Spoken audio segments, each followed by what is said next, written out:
আসসালামু আলাইকুম। আক্তার, কি অবস্থা? ভালো আছো? ভালো ভালো আছে। হ্যাঁ, বলছো। আচ্ছা ভাই, তো ফেসবুকে ভিডিও ছাড়ি, ইউটিউবে ভিডিও দেই। তোমার কি আমার ভিডিও গুলো দেখো? দেখো, ফেসবুক ইউটিউব সব দেখো। কেমন, ভালো লাগেনি? ভালো লাগে। আচ্ছা, যেহেতু রমজানের ঈদ চলে আসছে, আমি রমজান উপলক্ষে যেহেতু আমার ভিডিও দেখো, আমি তোমাদের জন্য একটা পুরস্কার, একটা গিফট রাখছি, যাতে ঈদে তোমরা এই অর্থাৎ সেমাই মিষ্টি খেতে পারো। এই জন্য একটা গিফট রাখছি।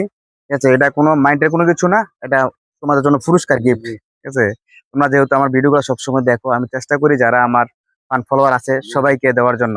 ঠিক আছে দর্শক, আপনারা দোয়া করবেন এবং আমার চ্যানেলটাকে সাবস্ক্রাইব করবেন, ফলো করবেন। আর তুমি কিছু বলো। এটা নাও, তোমার গিফটটা কেন? এখানে তোমার সেমাই সিনে আছে। ঠিক আছে ভাই, খুশি হছো তো? জি, জি। কারণ এটা দিলাম কিসের জন্য? এই তোমরা আমার ভিডিও দেখো, এই জি, জন্য তোমাদের গিফট শেয়ার করছি। লাইভ ঠিক করে আছে? এর জন্য। হ্যাঁ, জি, লাইক করো, হ্যাঁ, জি, জি, ভিডিও গুলো দেখো, লাইক কমেন্ট করো, এই জন্য গিফট করছি। জি। তো দর্শক কিছু বলবা? না, না, আর কি বলবো ভাই? আচ্ছা, তো ভাই ভিডিও গুলো দেখো ওকে, সবসময়, ওকে, হ্যাঁ, ওকে। লাইক কমেন্ট শেয়ার করবা। ধন্যবাদ দর্শক, ভালো থাকবেন।